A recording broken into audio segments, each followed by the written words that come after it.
주중 예배에 이렇게 다시 와서 같이 예배 드릴 수 있으면 너무 반갑고 또 영광으로 생각을 하고 있습니다.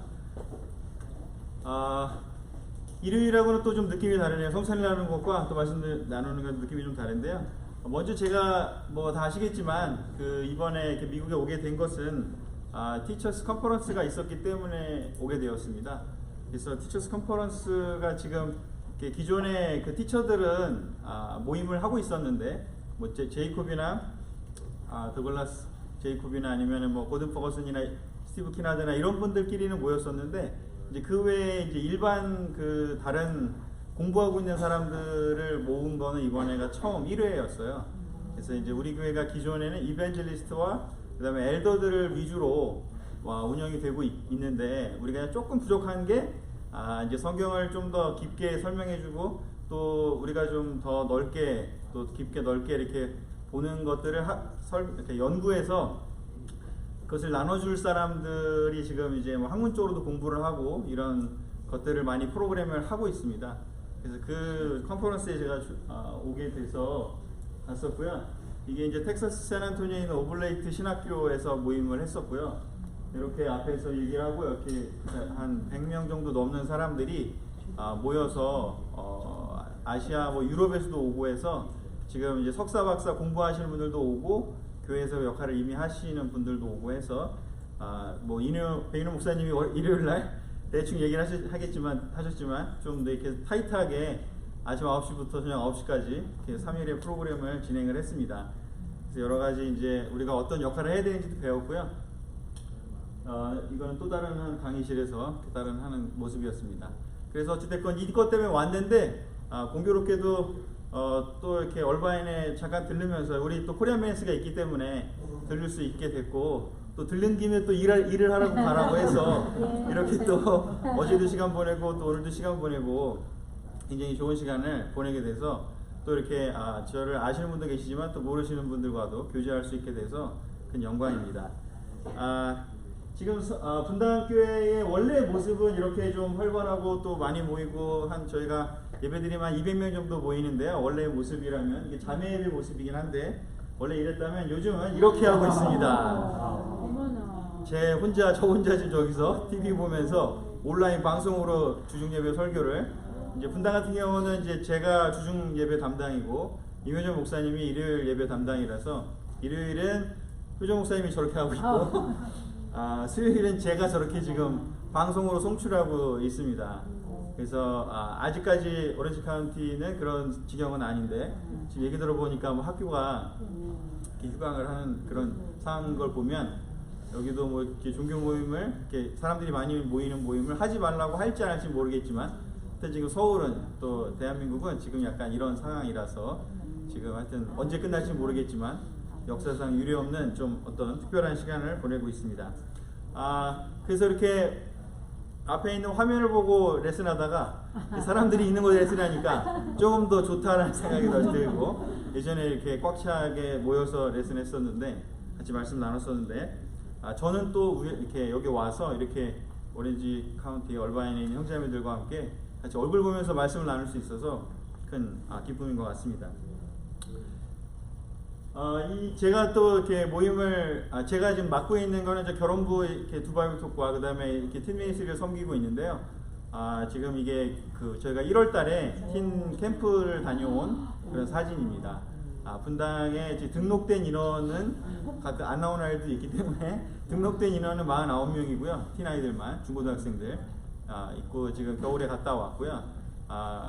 뭐 제가 4년 전에 여기 와서 LA T캠프를 가면서 배워서 지금 서울에서 분당에서 또 대한민국에서 열심히 섬기고 지내고 있습니다. 또 개인적으로는 이제 저도 중학교 2학년 남자아이와 초등학교 6학년 여자아이를 키우고 있습니다. 그래서 이제는 팀 선생님뿐만 아니라 팀 부모로서 이중의 짐을 짊어지면서 또 이중의 기쁨을 또 누리면서 지금 상황을 이렇게 또 경험하고 있습니다. 그래서 어제 한 3시간 정도 열띤 시간을 보냈는데 너무 기뻤고요. 또 오늘은 이렇게 또 다른 그 캠퍼스들 또 싱글 또 다른 형제자매들 만날 수 있어서 또 좋은 것 같습니다. 제가 그 티처스 컨퍼런스 온 것처럼 저는 성경 말씀에 있어서 조금 이렇게 좀 깊게 보는 것들을 좀 좋아하고, 그 다음에 안 보는 것들을 좀 궁금해해서 그동안 잘 안 봤던 것들이 있다면 그것들을 또 어떻게 잘 설명할까 항상 좀 관심이기도 하고 여러 가지 생각들을 좀 많이 하는 편인데요. 오늘은 그래서 제가 그동안 봤던 것들 중에서 역대하 30장에 대해서 공부를 좀 해보려고 합니다. 역대하를 읽어보신 경험이 있으시겠죠? 네, 역대하는 조금 특별한 책입니다. 이스라엘 그 역사에 있어서 열왕기라는 책은 이스라엘의 북쪽과 남쪽에 대한 이야기를 다 기록하고 있습니다. 그런데 이제 역대하는 이스라엘의 남쪽, 유다, 그러니까 포로로 끌려갔다가 나중에 돌아와서 에스라가 느헤미야가 이렇게 새롭게 다시 재건을 하지 않습니까? 이렇게 재건을 하고 나서 자기의 그 유다 민족만 남았잖아요. 이제 다 포로로 끌려가고 다시 돌아온 사람들이. 그래서 이 역대하는 바로 이 유대인이란 말이 이제 유다 지파의 사람들이란 뜻이잖아요. 그래서 유대인들의 그런 관점에서 처음부터 창세기부터 다시 열왕기 하까지를 정리한 책이 바로 역대상하의 책입니다. 그래서 역대상하는 거기에 창세기부터 시작해서 열왕기 하까지의 이야기를 다시 기록을 해놓는데 대신에 북이스라엘의 이야기는 없습니다. 왜냐하면 사라졌기 때문에 아시리아에게 멸망을 당했잖아요. 그래서 그런 관점에서 기록한 책인데 히스기야가 바로 역대하 30장에 나오는 인물입니다. 그래서 이 히스기야의 인물, 이것도 하나 빼뜨렸구나. 최근에 세례받은 친구가 있어서 제가 보여드렸는데, 이번에 고1 되는 정준이라는 친구가 정명근 최순덕 부부의 이제 딸인데요.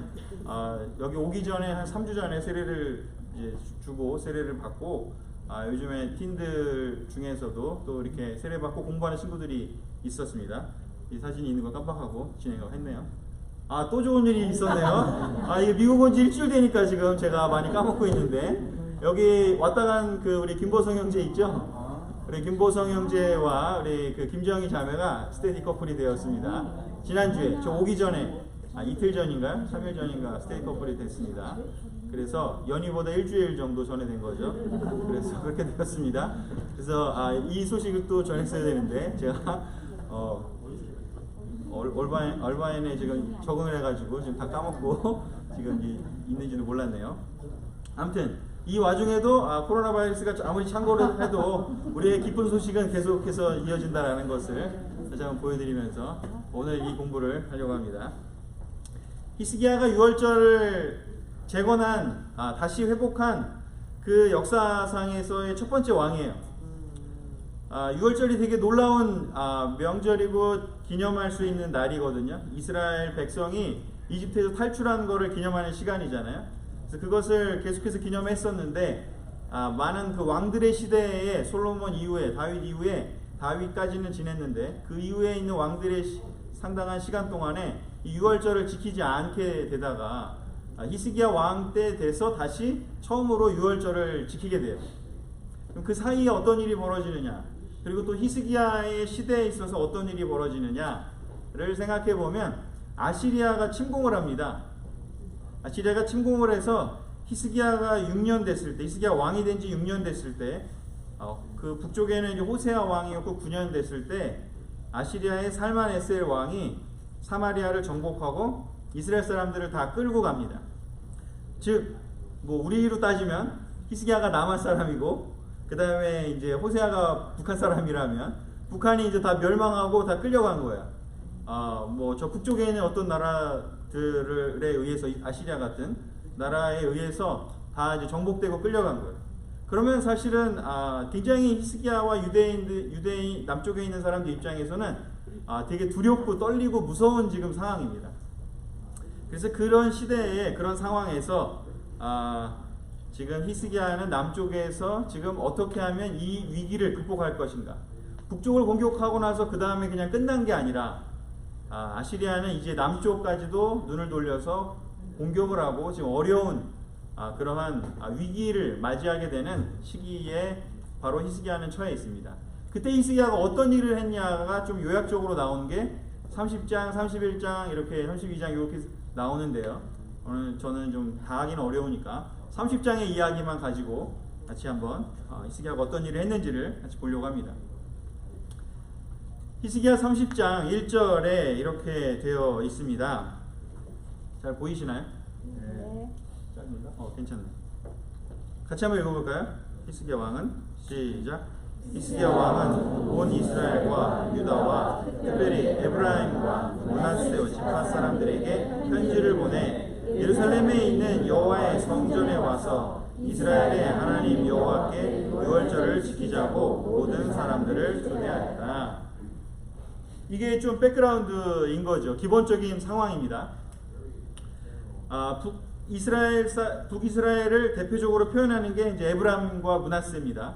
에브라임과 므낫세는 이제 그 요셉의 아들 두 명의 아들이죠. 그래서 그 두 명의 아들이 이제 주가 된 지파였고요. 그들이 대부분을 표현을 하기 때문에 이제 북이스라엘을 설명하는데, 북이스라엘의 상당수의 사람이 포로로 끌려가고 위기에 있는 상황입니다. 그리고 사실은 그 전부터도 약간 뭐 사이가 안 좋았잖아요. 전쟁도 하고 사이가 안 좋았어요. 남한과 북한이 6.25 전쟁 하듯이 그 남유다와 북이스라엘은 싸움도 그동안 하면서 사이가 그렇게 좋지는 않았어요. 근데 이때 히스기야는 무슨 일을 하는지 자기 유다만 생각하고 그 유다만 잘 지내기 위해서 뭔가 고민하고 노력하는 그런 일을 하는 대신에 어떤 일을 하는지 여호와의 성전에 와서 이스라엘 하나님께 유월절을 지키자고 북쪽에 있는 그 사람들에게까지도 이렇게 초대를 하게 됩니다. 저는 이 장면을 보면서 히스기야는 정말 하나님을 사랑했고 또 민족을 사랑했던 사람이다라는 생각이 들었습니다. 그냥 자기만 잘 지내기 위해서 어떤 노력을 하는 그런 데 집중했어도 되는데, 그런데 왜 굳이 에브라임과 므낫세까지도 편지를 보냈을까? 사실은 거기는 지금 거의 폐허가 되고 막 사람들 끌려가고 또 반대로 다른 나라에 있는 사람들이 와서 막 살기도 하고 혼잡한 그런 시대였습니다. 그런데 그런 위기의 상황에 그는 사랑의 마음으로 그 사람들도 포용하기 위해서 편지를 보냅니다. 여러분들은 어떻습니까? 뭐 여기 얼바인은 잘 모르겠지만 한국은 너무나 이 기복적인 그러한 신앙의 형태를 많이 보이고 있는 어떤 문화가 있습니다. 내 아들, 내 딸, 내 자식, 내 가족, 내 어떤 내가 속해 있는 어떤 그런 집단만 잘 되면 된다라는 그런 생각으로 많이 지내고 있는 그런 것들이 많이 있습니다. 그런데 우리 이 영적인 그런 사람들의 특징을 보면 우리가 연결되어 있음을 잘 이해하는 사람이라는 거죠. 내가 잘 지내는 것, 특별히 틴 부모님이나 아니면 아이들을 키우는 부모님은 더 느낄 거예요. 우리 집 애만 잘 지낸다고 해서 해결될 일인가요? 우리 그룹만, 싱글이든 캠퍼스든 우리 그룹만 잘 지낸다고 해서 이게 해결될 일인가요? 다 서로 연결되어 있죠. 서로 영향을 주고받게 되어 있다는 겁니다. 그래서 우리가 전체를 같이 보고 다른 아이들이나 아니면 다른 그룹에 있는 사람들을 볼 수 있는 그런 시야를 우리가 영적인 사람이라면 가져가게 된다는 것이죠. 세상에서는 그냥 내 것만 잘 챙기고 다른 사람들은 망하든 말든, 그리고 여기서의 북이스라엘이 망한 것처럼 만약에 망했다면 쟤네는 뭐가 문제가 있으니까 망했겠지, 뭐 잘못했으니까 망했겠지, 에이 쌤통이다 뭐 그렇게 생각할 수도 있고, 아니면은 뭔가 너무 두렵다, 저 피해가 나한테까지만은 안 왔으면 좋겠다, 뭐 그런 생각을 할 수도 있겠죠. 그러나 히스기야는 그렇게 하지 않습니다. 이 모든 사람들을 다 포용하고 거기에 그 흩어져 있는 사람들을 불쌍히 여기는 마음을 가지고 불러드립니다. 여기는 옆에 있는 한 분 한 분이 너무나 소중한 관계에 있습니다. 그래서 우리가 나만 잘 되면 좋다라는, 저는 우리나라의 그 문화를 상당히 원래 있는 문화이긴 하겠지만 잘못 전파한 그 예능 프로그램을 규탄하고 싶습니다. 1박 2일 정말 규탄합니다. 나영석 PD가 제 단과대 선배기도 하지만 정말 규탄합니다. 그 강호동을 또는 어떤 그 사람들을 통해서 나만 아니면 돼, 그거를 몇 년 동안 일요일 밤마다 외쳤습니다. 근데 그걸 웃기면서 재밌다고 하면서 퍼뜨리고 다 애들도 나만 아니면 돼 그러고 있습니다. 굉장히 사실은 영적이지 않은 말이죠. 나만 아니면 되는 게 물론 재미는 있을지 모르겠지만, 재미로 한 말이겠지만, 그러나 그게 어떻게 보면 스피릿으로 퍼진다면 굉장히 위험한 것이라고 볼 수가 있습니다. 여기 뭐 옆에 계신 분들, 앞뒤로 계신 분들에게 한번 얘기하면 좋겠습니다. 너는 너무나 내가 필요하다고.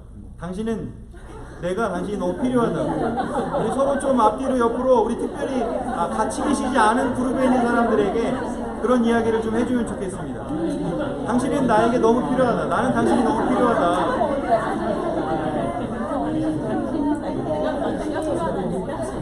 서로 필요합니다.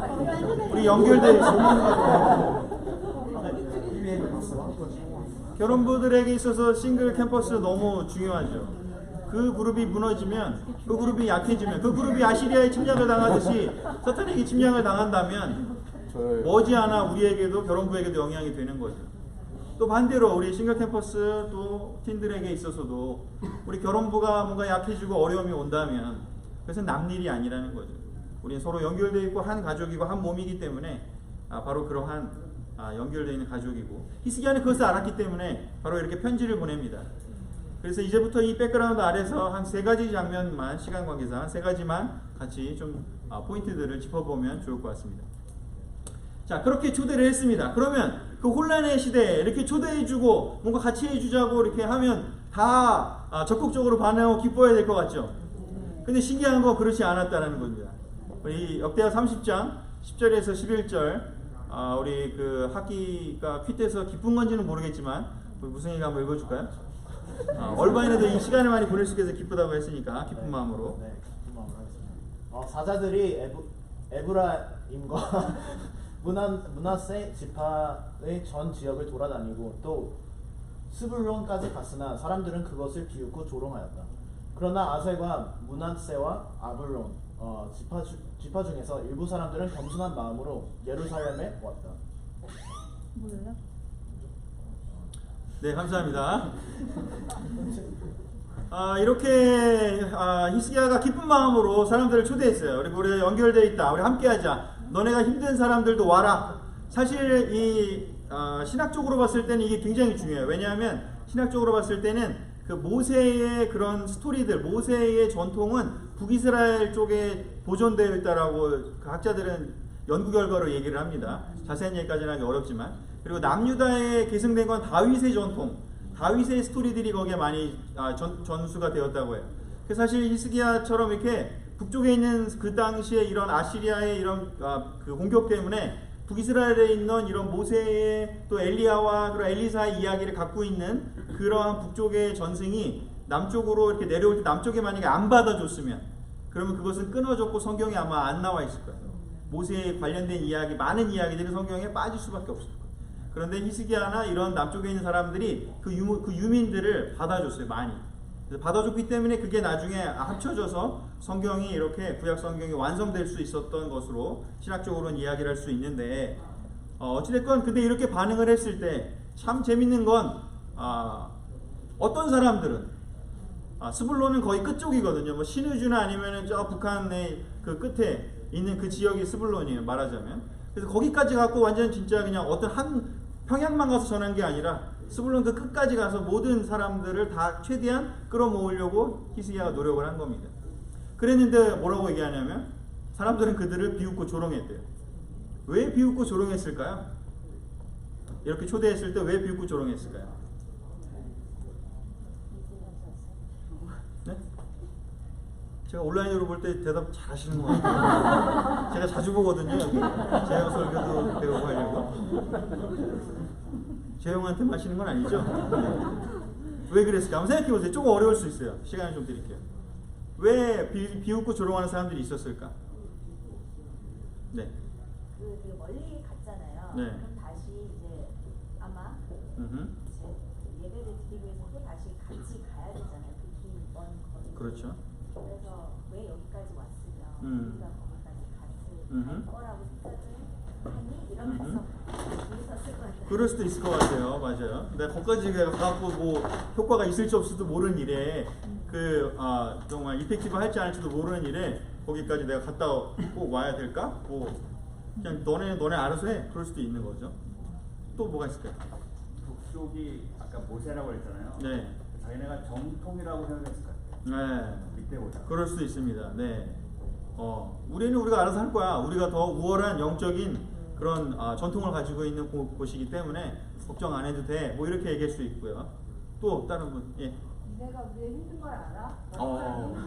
그렇죠, 맞아요. 그렇죠. 뭐 어디 오라가라야 니네가 와갖고 도와주는 거야지. 그럴 수도 있죠. 정말 충분히 생각해 볼 수 있겠죠. 굳이 뭐 거기까지 와서 하라 그래. 힘든 사람은 우린데 도와주려면 니네가 와서 도와줘야지. 충분히 그렇게 생각할 수도 있겠죠. 뭐 이런저런 이유의 여러 가지 이유로 이들은 이런 반응을 했습니다. 그런데 이제 아셀과 브네세와 스불론 지파 중에서 일부 사람들은, 저는 이 표현이 반대일 거라고 생각을 했는데 어떻게 일부의 사람들만 이런 제안에 반응을 하고 예루살렘으로 가게 됐는지를 생각해 보면 참으로 현실을 반영하고 있다라는 생각이 듭니다. 우리가 누군가에게 호의를 베풀어서 나는 진짜 좋은 의도로 도와주기 위해서 뭔가를 하더라도 상당히 재밌는 현실은 무엇이냐면 항상 좋은 반응이 오지는 않는다는 거죠. 경험해 보셨나요? 네. 아주 많이 경험해 보신 느낌인데, 하여튼 이게 그래서 우리만 겪는 일이 아니라는 거예요. 히스기야도 당했고요, 사실은 예수님도 당했고요, 사실은 많은 예언자들이, 특별히 뭐 예레미야나 이사야는 삶에 완전히 그냥 박살이 날 정도의 그런 어려움을 당했잖아요. 그래서 우리가 겪는 삶에 있어서 우리가 왜 성경을 봐야 되냐면, 우리가 겪는 고통이 분명히 존재하는데 그 고통을 우리만 겪은 게 아니라 영적인 사람들이 다 겪었다는 것을 우리가 성경을 볼 수 있기 때문이고, 그것을 통해서 우리가 위로를 받을 수 있고, 또 우리는 또한 그럼에도 불구하고 앞으로 나아가는 올바른 태도를 가질 수 있는 그런 것을 우리가 깨닫고 볼 수 있기 때문이라는 것이죠. 초대에 반응하는 사람과 거부하는 사람이 있습니다. 예수님의 비유로도 그런 비유를 들었죠. 왕이 초대를 했는데 어떤 사람은 반응했고 어떤 사람은 반응하지 않을 거라. 자, 중요한 건 반응한 사람은 결국은 하나님의 은혜를 받을 수 있게 되었고요. 반응하지 못한 사람은 자기의 무슨 이유가 됐던지 간에 자기 힘으로 하려고 했던, 아니면 거리가 멀어서 힘들었던, 무슨 현실적인 이유가 됐던지 간에 어찌됐건 반응하지 않은 사람들은 결국은 나중에 역사를 보면 어떻게 되는지, 거기에 있는 그 다른 지역에서 온 사람들과 섞이면서 그냥 세상적인 그런 문화를 지내다가 나중에는 아예 유대인으로서의 그런 그 정체성을 상실해버리고 그냥 세상에 흡수돼버리는 비참한 지경에 이르게 됩니다. 그러나 함께 했던 사람들은 변화를 겪게 되고요, 새로운 희망을 갖게 되고, 바로 끝나지 않고 그 에스라의 기록이나 느헤미야의 기록에 보면, 귀하는 사람들의 그 리스트에 보면 분명히 유다 지파만 있지 않아요. 유다와 베냐민만 있지 않아요. 다른 지파 사람들도 있어요.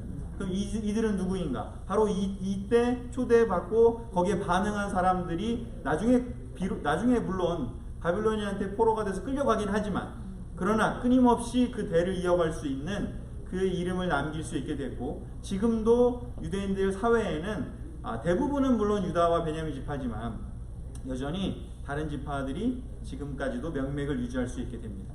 바로 이 겸손함은 우리가 살아남을 수 있는 비결이 되는 것이죠.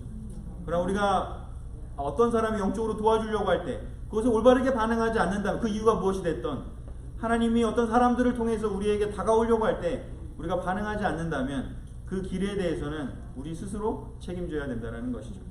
그래서 항상 이 부분을 기억하면서 우리 또한 하나님이 직접 얘기하시는 방법보다는 대부분 상황과 사람들을 통해서 우리에게 많이 다가오십니다. 근데 우리가 어떻게 영적으로 반응할 것인가? 우리가 깨어 있어야만 그렇게 반응할 수 있다는 것을 보면서 기억했으면 좋겠습니다. 자, 두 번째요. 그러면 초대에서 무엇을 했을까? 히스기야가 무엇을 했나를 같이 읽어보도록 하겠습니다. 역대하 30장 6절에서 9절을 같이 읽어봤으면 좋겠습니다. 조금 기니까 누가 좀 읽어주면 좋겠는데, 보통 누가 많이 하시죠? 네, 한번 해주시기 바라겠습니다.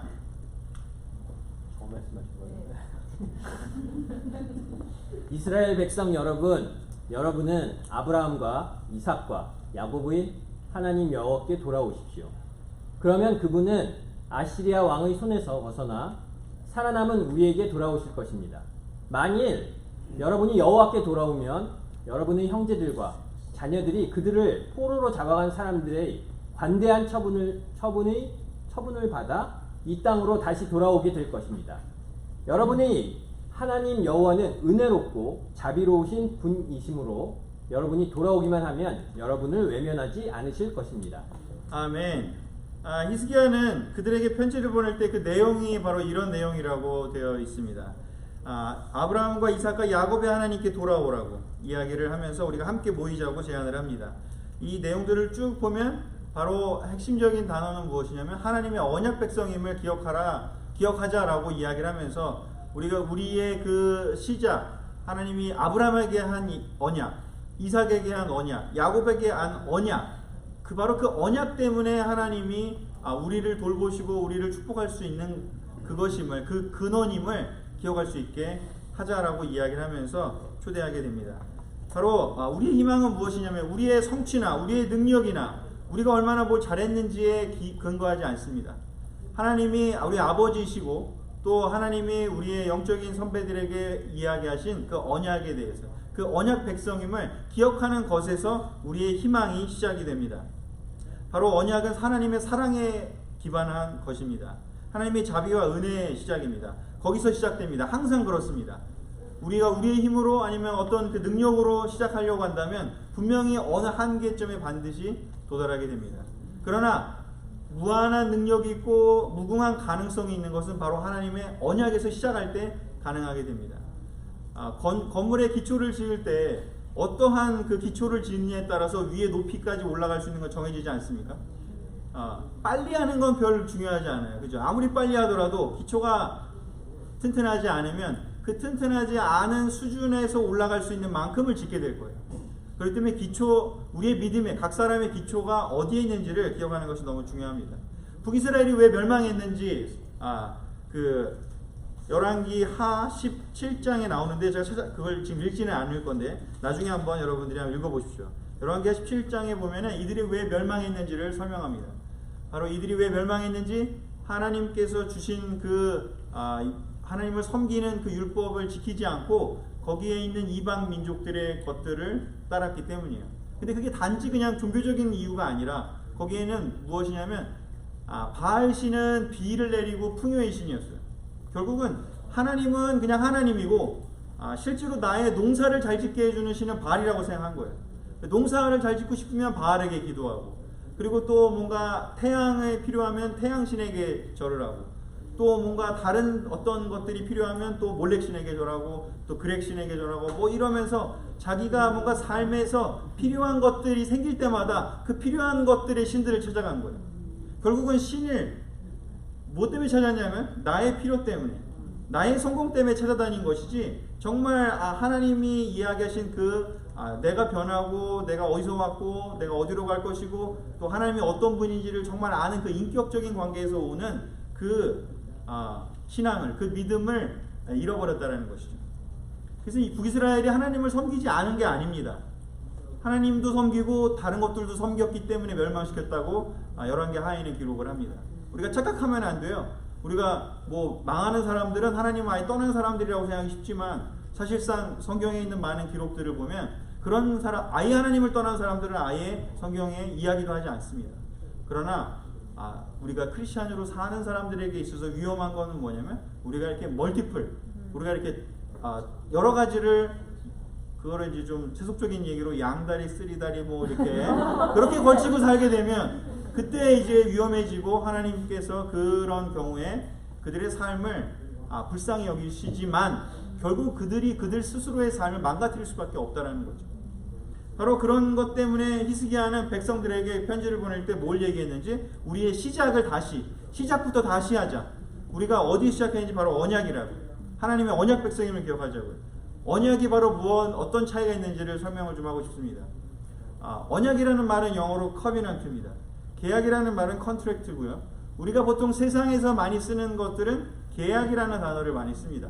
그러나 언약이라는 단어는 하나님께 해당되는 단어에 쓰이고요. 또 우리의 삶에도 한 두 가지 관계 우리가 경험을 하게 되는데 그것을 잠깐 설명을 하고자 합니다. 자, 계약이라는 것은 상대방이 파기하면 나도 그냥 파기해도 되는 게 계약이지 않습니까? 내가 파기해도 상대방도 파기하고 상관없고요. 누구든지 파기하면 파기되는 게 계약입니다. 그러나 언약은 속성이 무엇인지 상대방이 파기하더라도 나는 지키겠다. 그 기반에서 시작하는 게 언약입니다. 그래서 대표적인 그 언약을 우리가 경험할 수 있는 게 두 가지인데요. 첫 번째는 우리가 결혼해서 그 언약 관계가 경험할 수 있습니다. 주례사 선생님이 신랑 신부에게 질문을 하죠.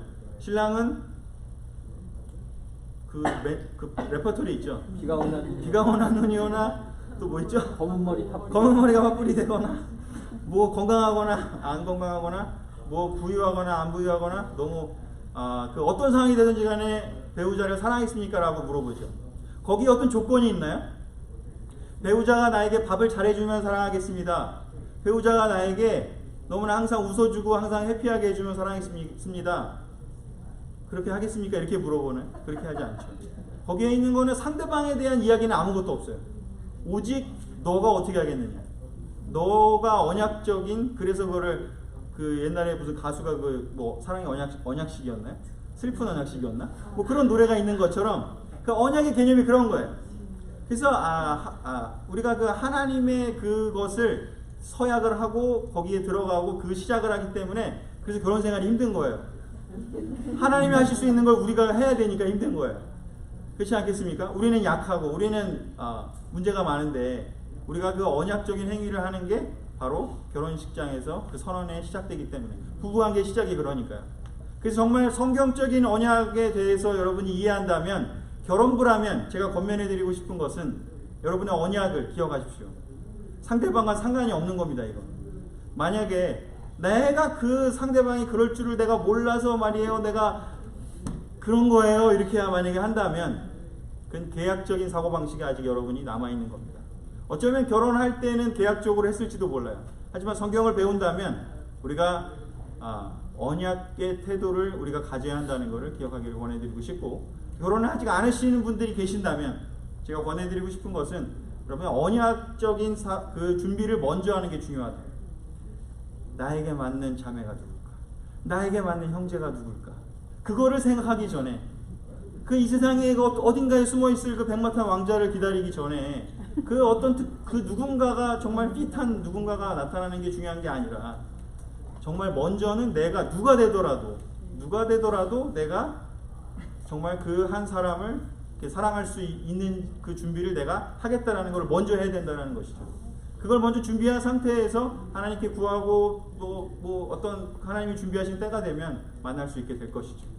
그러나 그게 아니고 언약적인 생각이 아니고 그렇게 해서 시작을 한다면 아마도 쉽지 않은 메리지 시간을 많이 보내게 될 것입니다.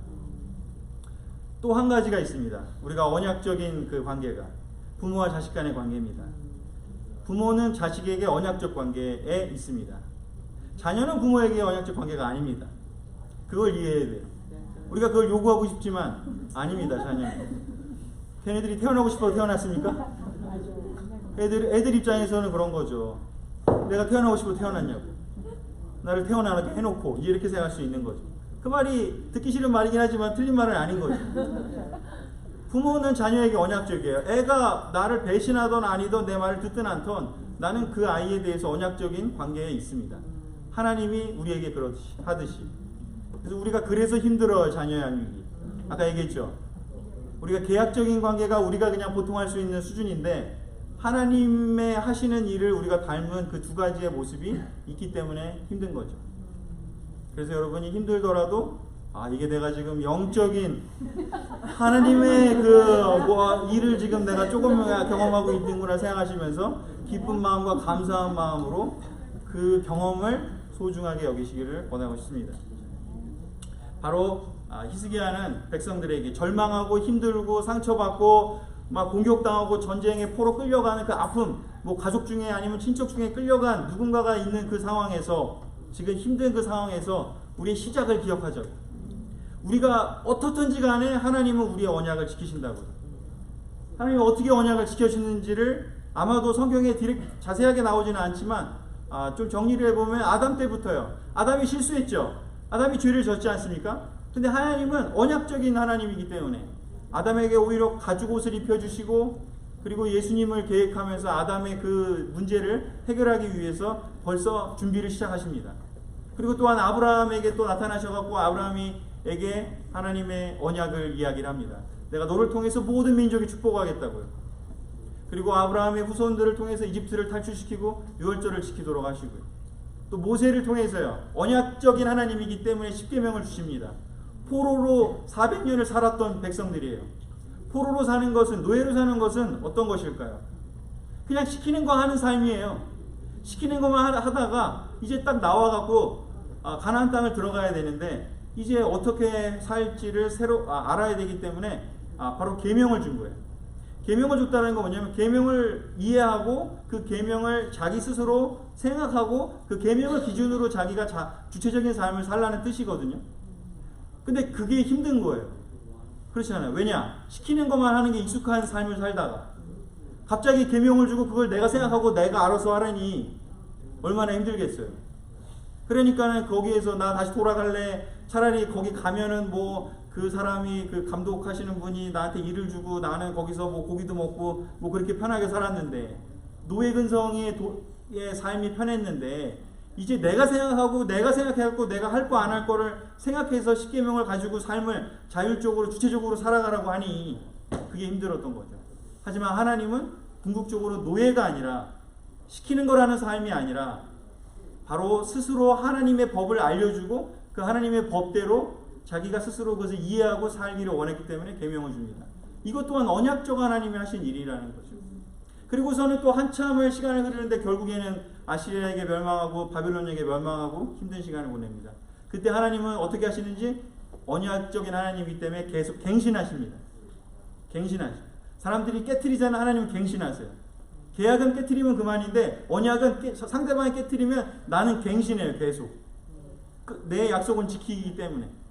그래서 끊임없이 예레미야를 통해서 또 에스겔에 보면요. 새로운 계약을 줄 거라고. 그 계약은 돌판에 쓰여진 계약이 아니라 한 사람 한 사람의 마음속에 들어가는 계약을 줄 거라고. 그리고 그것을 예언하시고 그것이 성취가 언제 일어나는지 바로 예수님의 시대에 일어나게 됩니다.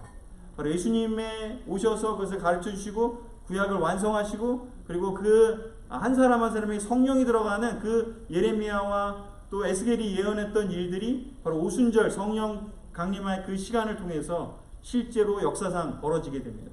그렇게 하고 이 지금까지의 온 세상에 하나님의 언약이 지금께서 계속 복음의 형태로 복음이라는 이름으로 퍼져와서 우리에게까지 온 것이죠. 바로 언약을 하는 사람은 계속 갱신합니다. 우리가 뭔가가 문제가 있고 힘들면 하나님은 우리를 돕기 위해서 또 노력하실 겁니다. 우리가 뭔가 쓰러지고 우리가 힘들면 우리가 그 하나님의 계약을 뭔가 깨트리고 잘 못 지키게 되면요.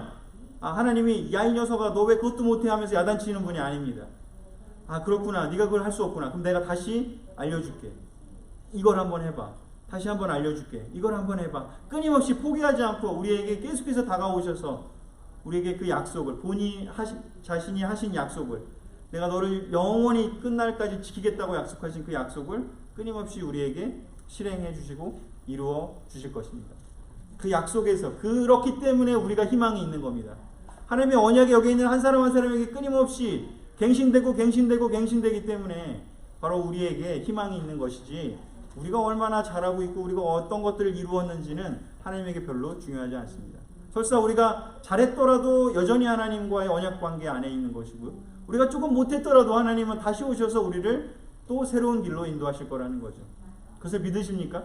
네. 여러분의 삶에 있어서 어떤 스테이지에 있던지 간에 하나님이 여러분 절대 포기하지 않는다는 것을 절대 잊어버리지 마십시오.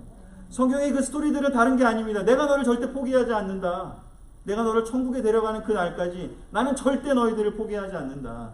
그 이야기를 하시는 내용들을 역사를 통해서 수천 년의 역사를 통해서 우리에게 보여주는 것이죠.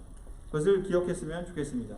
네. 아멘. 마지막 세 번째는요. 히스기야가 그래서 다 모여서 무엇을 했는지 역대하 30장 18절에서 20절입니다. 이 내용은 조금 의미가 있기 때문에 우리 같이 한번 읽을까요?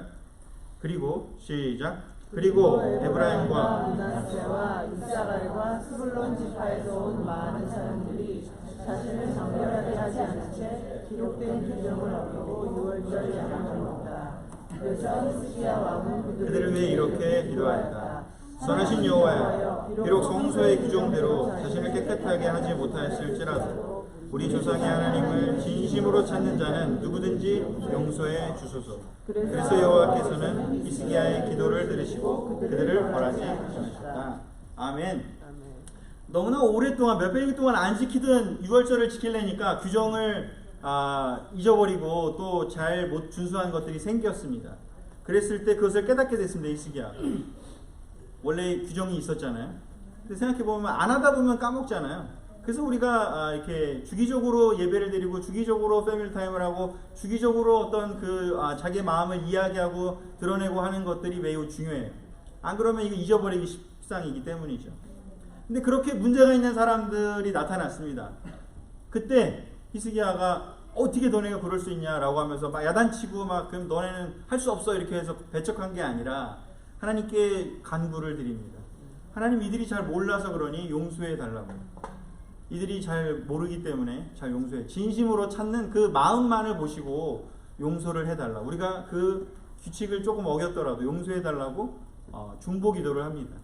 그렇게 도와주고 기도를 하나님께 기도를 하고 그리고 백성들에게는 다시 그 제사장들과 레위인들을 불러서 다시 잘 설명하도록 다 세팅을 해줍니다. 그렇게 해서 그들이 다시 그것을 드릴 수 있도록 도와주게 됩니다. 그리고 이렇게 함으로 인해서 그들이 결국은 마음이 정결할 수 있도록 히스기야는 서로 도와줘서 결국에는 그들이 놀라운 경험을 하고 다시 돌아갈 수 있게 됩니다. 히스기야는 너무 놀라웠던 것은 바로 이렇게 사람들을 품고 도와주려고 했다라는 거죠. 우리가 우리만 잘 지내는 것에 멈추는 게 아니라 물론 우리만 잘 지내기도 어렵죠, 사실은. 그러나 우리가 그렇잖아요. 사실 그래서 안 되는 거긴 하지만 어찌됐건 우리가 조금 여기서 잘 지내는 사람이 있다면 혹시나 좀 잘 지내신 분 있나요 여기? 이런 땐 손이 잘 안 드시던데. 하여튼간에 뭐나 잘 하신다면 여러분 잘 지내든 못 지내든 어찌됐건 중요한 건 그것보다도 더 놀라운 것은 우리가 이렇게 히스기야처럼 나만을 위한 기도가 아니라 다른 사람들의 정결과 우리 모두의 정결을 위해서 함께 기도할 수 있는 스피릿이 필요하다는 거죠. 모세가 그랬고요. 아브라함이 그랬고 예수님이 그랬습니다. 그들은 끊임없이 다른 사람을 중보했습니다. 아브라함에게 롯이 힘들었을 때 자기의 모든 걸 다 끌고 가서 전쟁을 통해 롯을 데리고 옵니다. 또 성을 소돔과 고모라가 망할 때도 이야기를 하죠. 하나님 저기 의인이 50명이 있으면 잠깐만 망하게 하지 말고 제 이야기를 들어보시죠 하면서 어떻게든 간에 안 망하게 하기 위해서 끊임없이 하나님과 대화하고 그러다가 결국에는 하나님은 이미 다 아셨겠죠. 아무도 없다. 한 롯 가족 정도밖에 없다는 거 아셨지만 그러니까 알지만 하나님은 얼마나 아브라함의 그 이야기를 들으면서 기뻤을까요? 아브라함이 그 마음을 보면서 얼마나 기특했을까요? 아브라함은 끊임없이 그걸 살려내기 위해서 계속해서 이야기를 했습니다. 예수님은 어떻습니까? 사람들 보면서 예루살렘 보면서 눈물을 흘리시고 안타까워하셨습니다.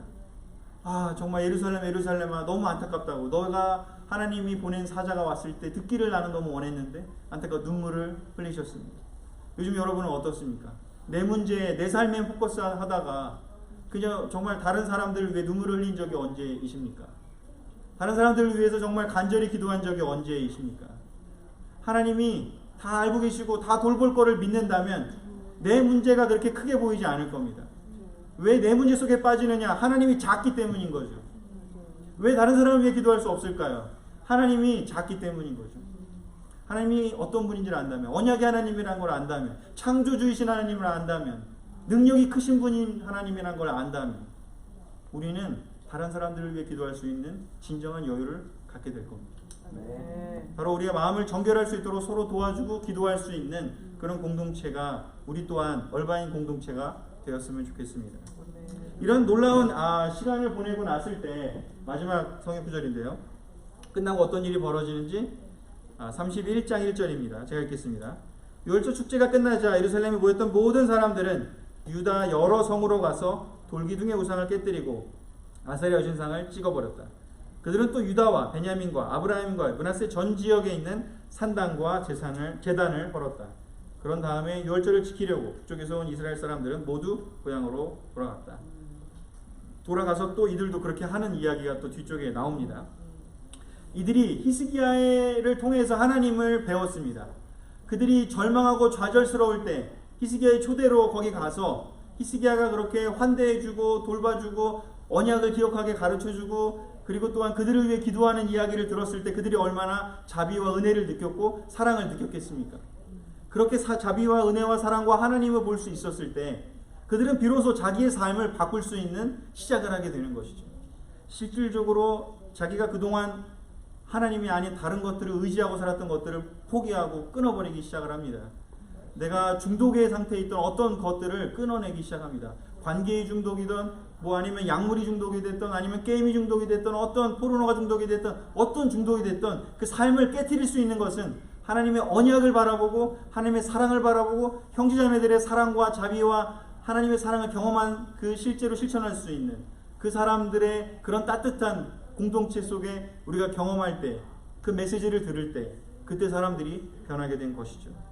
바로 이 놀라운 일을 통해서 히스기야의 이런 놀라운 개혁을 통해서 바로 이스라엘은 남유다는 한 300년 정도를 더 존속할 수 있게 됩니다. 근데 잘 생각해 보면요, 제가 뭐 거기까지 얘기하면 너무 길지만 히스기야는 그럴 수 있는 사실 환경이 자라지 않았어요. 최악의 아버지, 최악의 악한 왕 므낫세의 아들이었어요. 그 히스기야의 그 어린 시절을 생각해 보면 사실은 좋은 영향 받지 않았습니다. 근데 어떻게 그렇게 될 수 있을까?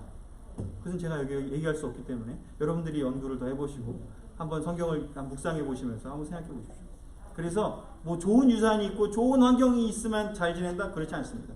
히스기야를 잘 연구해 보십시오. 그는 최악의 상황이었지만 최고로 하나님을 열심히 온 마음으로 섬기고 이스라엘을 돌이켜서 더 존속할 수 있게 했던 그러한 왕이었습니다. 우리 얼바인 형제자매들 여러분에게 오늘 히스기야가 6월절을 어떻게 지냈는지 이 역대하 30장을 같이 오늘 공부했는데 여러분에게 도움이 되기를 바라고 여러분들은 히스기야처럼 초대하고 함께 지내고 그리고 하나님의 언약을 기억하고 그리고 서로를 위해 기도할 수 있는 그러한 얼바인 공동체가 될 거라고 너무 믿고 그렇게 지금까지 해오셨다고 저는 믿고 여러분들의 기도 덕분에 또 한국의 많은 교회들이 많이 영향을 받고 잘 지내는 것에 대해서 감사를 드리고 또 저희 또한 여러분들을 위해서 계속해서 저 또한 더 많이 기도할 테니까요. 우리 함께 계속해서 영적인 우리 연결을 계속해서 굳건하게 하고 우리 하늘나라 갈 때까지 우리 서로 더 영적으로 성장하는 그런 한 명 한 명 되기를 바라면서 말씀을 마치겠습니다. 네.